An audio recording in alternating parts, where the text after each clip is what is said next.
Hello students. Class 6 Hindi grammar lesson 14 अव्यय या अविकारी शब्द। अव्यय मीन्स होता है जिसका व्यय ना हुआ हो, और अविकारी उसे कहते हैं इसमें कोई विकार उत्पन्न ना हो। जैसे मान लो रमेश के पास 10 रुपए हैं। मान लीजिए रमेश के पापा रमेश को 10 रुपए दिए और रमेश क्या करता है, उस 10 रुपए में से एक भी रुपए खर्च नहीं करता है। उसे क्या कहते हैं? अव्यय। अगर वो 10 रुपए खर्च करते तो क्या हो जाएगा?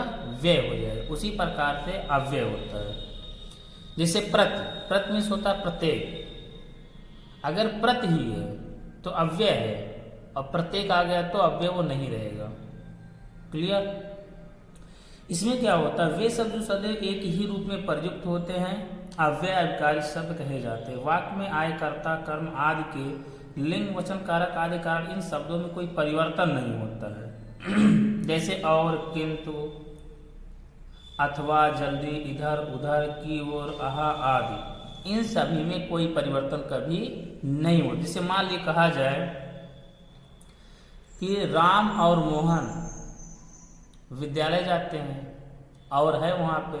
अब मान लो बदल दे, सीता और गीता विद्यालय जाते हैं और वहीं पर उसमें कोई परिवर्तन नहीं आया, लेकिन जो संज्ञा हम रखे तो उसमें परिवर्तन आ रहा है। इसलिए और क्या है? अव्यय या अविकारी शब्द है। इसमें जितने भी दिए गए किंतु, जल्दी, इधर उधर सभी क्या है? अविकारी शब्द हैं।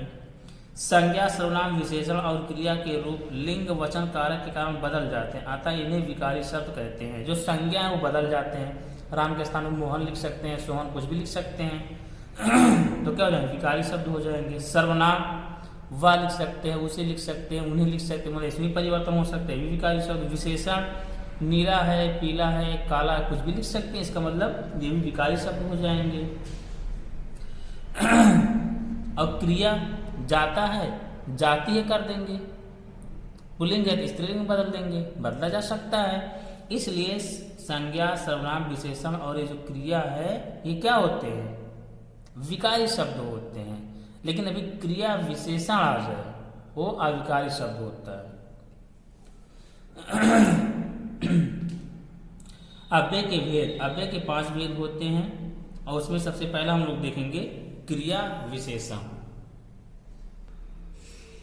और आप लोग ये भी ध्यान दीजिए, वाक्य में क्रिया की विशेषता बताना शब्द को क्रिया विशेषण अव्यय कहते हैं। जो क्रिया की विशेषता बताए, जैसे आज, कल, तेजी से, जल्दी, सभी क्या है? क्रिया की विशेषता बता रहे, इसलिए क्रिया विशेषण कहलाएंगे। और क्रिया विशेषण जो होते हैं क्या होते हैं? अव्यय होते हैं, आपको बताया गया था। विशेषण के भेद, जो क्रिया विशेषण है, क्रिया विशेषण के भेद, इसके 4 भेद होते हैं। पहला है कालवाचक क्रिया विशेषण। काल मतलब होता है समय, ठीक? अर्थात जिस वाक्य से समय का बोध हो उसमें क्या कहेंगे? कालवाचक क्रिया विशेषण। जिस सबसे कार्य के होने के समय का बोध हो उसे कालवाचक क्रिया विशेषण। जैसे सुरेश आज आया, तो आज क्या है? समय का बोध करा रहा है। नरेश सुबह चला गया, सुबह चला गया तब भी समय का बोध हो रहा है। वह कब गया, तो भी समय का बोध हो रहा है। अगर समय का बोध हो रहा है उसे क्या कहेंगे? कालवाचक क्रिया विशेषण। दूसरा देखेंगे स्थानवाचक क्रिया विशेषण। इसमें क्या होगा? स्थान का बोध कराएगा। जिस सबसे क्रिया होने के स्थान या दिशा का बोध हो उसे स्थानवाचक क्रिया विशेषण कहते हैं। जैसे बंदर ऊपर बैठा है, ऊपर क्या है? एक स्थान, किसी पेड़ पर बैठा होगा, किसी छत पर बैठा होगा, तो स्थान का बोध करा रहा है। हिरन पेड़ के नीचे बैठा है, पेड़ के नीचे तब भी कोई न कोई स्थान है, तो ये क्या हो जाएगा? स्थानवाचक क्रिया विशेषण। फिर रीतिवाचक क्रिया विशेषण। इसमें क्या होता है? जिस सबसे कार्य होने की रीति या ढंग का बोध हो, मतलब किस ढंग से, किस तरीके से वो समाप्त हो रहा है, वो कार्य हो रहा है, उसे क्या कहते हैं? रीतिवाचक क्रिया विशेषण। उसे रीतिवाचक क्रिया विशेषण। जैसे विवेक ध्यान पूर्वक सुनता है, तो कैसे सुनता है? वो ध्यान पूर्वक सुनता है, ना तो समय का बोध हो रहा, ना तो स्थान का बोध हो रहा, ना परिमाण का बोध हो रहा, वो ध्यान पूर्वक सुनता है, तो क्या हो जाएगा? रीतिवाचक क्रिया विशेषण। वह धीरे धीरे चल रहा है वह धीरे धीरे चल रहा है, तो क्या हुआ? ये रीतिवाचक क्रिया विशेषण इसे कहेंगे, ठीक। जो पूछेंगे वो किस तरह चल रहा है, धीरे धीरे चल रहा है। तो क्या हुआ, रीतिवाचक। फिर परिमाणवाचक क्रिया विशेषण, परिमाणवाचक में क्या होता है, नाप तौल का बोध होता है।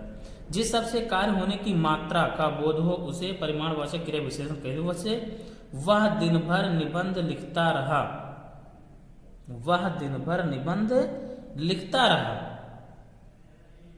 तो क्या हो गए, परिमाणवाचक क्रिया विशेषण। वह कम खाता है,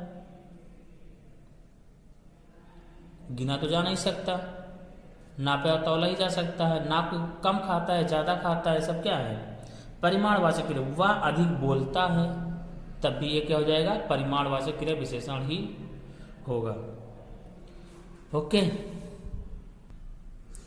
इधर देखिए, इसमें जो दिया गया है ये सबको अच्छे से आप लोग पढ़ लेना। जैसे कालवाचक का कैसे पहचान होता है, स्थानवाचक का, रीतिवाचक का, परिमाणवाचक का। ठीक, जैसे प्रायः, प्रातःकाल, सायं, आजकल, प्रतिवर्ष, हर साल, साप्ताहिक, अब, जब, पहले, नित्य, ये क्या हो जाएगा, कालवाचक हो जाएगा। स्थानवाचक में क्या होता है, यहाँ, वहाँ, दाएं बाएं, पीछे, नीचे, निकट, दूर, चारों ओर, आसपास, इधर उधर, सामने, स्थान का बोध करा रहा स्थानवाचक। रीत में देखेंगे, जैसे अचानक है, इसलिए है, बिल्कुल है, शीघ्र है, जल्दी है, ध्यानपूर्वक, तुरंत, धड़ाधड़, यथाशक्ति, रातों रात, इसलिए, सभी क्या है, रीतिवाचक के हैं।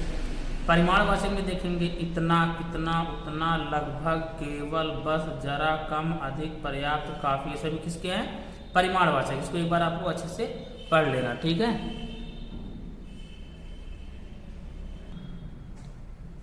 इसके बाद योजक या समुच्चय बोधक। योजक में होता है जोड़, और समुच्चय बोधक होता है जिसे सभी का बोध हो जाए। ठीक, जैसे मैं स्कूल नहीं जाऊंगी क्योंकि माँ बीमार है, क्योंकि क्या है, योजक है, और ये सभी मिलकर क्या करें, सभी का बोध करा रहे, तो समुच्चय बोधक हो जाएगा। ठीक, तो इसे पूरा पढ़ लीजिएगा। यहाँ देखो दिया गया, उपयुक्त रंगीन शब्दों के देखे क्योंकि और या शब्द दो वाक्यों अथवा शब्दों को जोड़ते हैं। क्योंकि शब्द दो वाक्यों, मैं स्कूल नहीं जाऊंगी तथा माँ बीमार है, को जोड़ता है, और शब्द माता पिता दो शब्दों को जोड़ता है, या नरेश या मैं को जोड़ता है, इन्हें योजक या समुच्चय बोधक कहा जाता है। क्योंकि और या जो जोड़ा जाता है, इस क्या करते हैं, सभी का बोध करा देता है। जी हाँ, क्या योजक या समुच्चय बोधक, ये जोड़कर इन सभी का पूरा का एक साथ ही बोध करा दे रहा है। ठीक, जैसे देखिए यहाँ दिया गया, वाक्य में दो शब्दों में वाक्यों को जोड़ने वाले शब्द को योजक या समुच्चय बोधक अव्यय कहते हैं। जैसे और है, क्योंकि, पर, परंतु, किंतु, या, अथवा, एवं आदि, ये सभी क्या करते हैं, जोड़कर सभी का बोध करा देते हैं। इसके बाद देखेंगे समुच्चय बोधक के भेद। तो इसके क्या होते हैं, योजक या समुच्चय बोधक के दो भेद। पहला है समानाधिकरण योजक, इसमें देखेंगे संयोजक क्या क्या है, और, एवं, तथा। विकल्प बोधक, विकल्प मतलब जो अलग से ले लिया, जिसका कोई और वो ना हो, या, व, अथवा, चाहे विकल्प बोधक हो जाएगा। विभाजक, विभाजक मतलब होता है अलग करना, लेकिन, किंतु, परंतु, पर, बल की, वरन, ये जहां भी लगते क्या करते हैं, विभाजन का ही कार्य करते हैं। परिमाण बोधक, अतएव, अतः, इसलिए परिमाण है क्योंकि ये नाप और तौल का बोध कराते हैं। इसके बाद देखेंगे व्यधिकरण योजक। व्यधिकरण में क्या होता है, कि, ता, क्योंकि, तो, आदि जैसे, ये सभी जोड़े क्या करते हैं, व्यधिकरण करते हैं। मैं उस कमरे में नहीं सोऊंगा क्योंकि उसमें सीलन है, उसे क्या कहते हैं, व्यधिकरण अव्यय कहते हैं। ठीक, फिर खा है, तेज चलो ताकि ट्रेन छूट ना जाए, ये भी क्या है, व्यधिकरण अव्यय है। इसके बाद देखेंगे संबंध बोधक। संबंध मतलब भी जोड़ ही होता है। ऐसे शब्द जो संज्ञा सर्वनाम के साथ आकर वाक्य के अन्य शब्दों से संबंध जोड़ते हुए संबंध बोधक अव्यय कहते हैं। जैसे के लिए, के पास, के बिना, के द्वारा आदि। जैसे माँ ने बेटे के लिए खिलौने खरीदे, क्या है ये, संबंध बोधक है। ताजमहल के पास यमुना बहती है, तो ताजमहल और यमुना इन दोनों को जोड़ने का कार्य कौन कर रहा है, के पास, इसलिए इन दोनों को जोड़ने कार्य कर रहा है, इसलिए क्या कहते हैं, संबंध बोधक अव्यय। ठीक, बाकी सभी को अच्छे से पढ़ लेना। कुछ और संबंध बोधक अव्यय, इन सभी को आप लोग अच्छे से पढ़ लेना। के कारण, की वजह, के द्वारा, के मारे, के हार, ठीक। इसके बाद आपका आता है विस्मयादिबोधक। विस्मयादिबोधक आता है।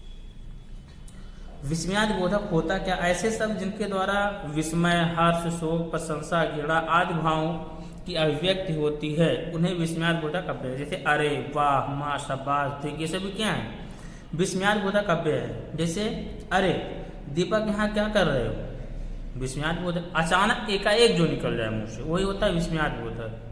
वाह कितना आकर्षक नृत्य है, वाह तुम पढ़ने में कितने अच्छे हो, इस टाइप से कोई भी आता वहाँ पे विस्मयादिबोधक चिन्ह लगते हैं। जो दिख रहा हो चिन्ह इसे कहते हैं विस्मयादिबोधक चिन्ह कहते हैं, अर्थात साइन। साइन कोई चिन्ह कहते हैं, चिन्ह कोई साइन कहते हैं।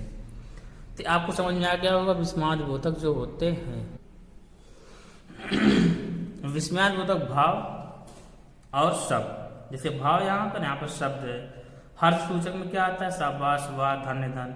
शोक और पीड़ा में हाय, राम राम, उफ, आ, इन सभी को भी आप लोग अच्छे से पढ़ लें। इसके बाद आता है निपात। निपात क्या होता है?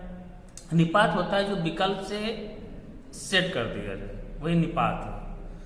कुछ ऐसे शब्द होते हैं जिनका प्रयोग वाक्य में कभी भी हो सकता है, प्रयोग के अनुसार ही उनका प्रभाव बल अलग अलग पदों पर देखने को मिलता है। जैसे राम ने ही रावण को मारा, यहाँ जो ही है ये क्या है? निपात है। राम ने रावण को ही मारा, ही निपात है। पहले प्रयोग से स्पष्ट है कि राम के अतिरिक्त अन्य किसी ने रावण को नहीं मारा। दूसरे प्रयोग से स्पष्ट है कि राम ने केवल रावण को ही मारा। अर्थ का अंतर ही निपात के कारण ही अन्य निपात तो, तक, भी, भर आदि को भी निपात कहते हैं। निपात क्या होता है? जो अपनी तरफ से रख दिया जाता है उसे निपात कहते हैं, अपने हिसाब से प्रयोग कर लिया जाए। कुछ ऐसे शब्द होते हैं जिनका प्रयोग वाक्य में कभी भी हो सकता है, उसी को क्या कहते हैं? निपात कहते हैं। इसको आप लोग अच्छे से पढ़िएगा और बुक को फिलअप करने का भी प्रयास कीजिएगा।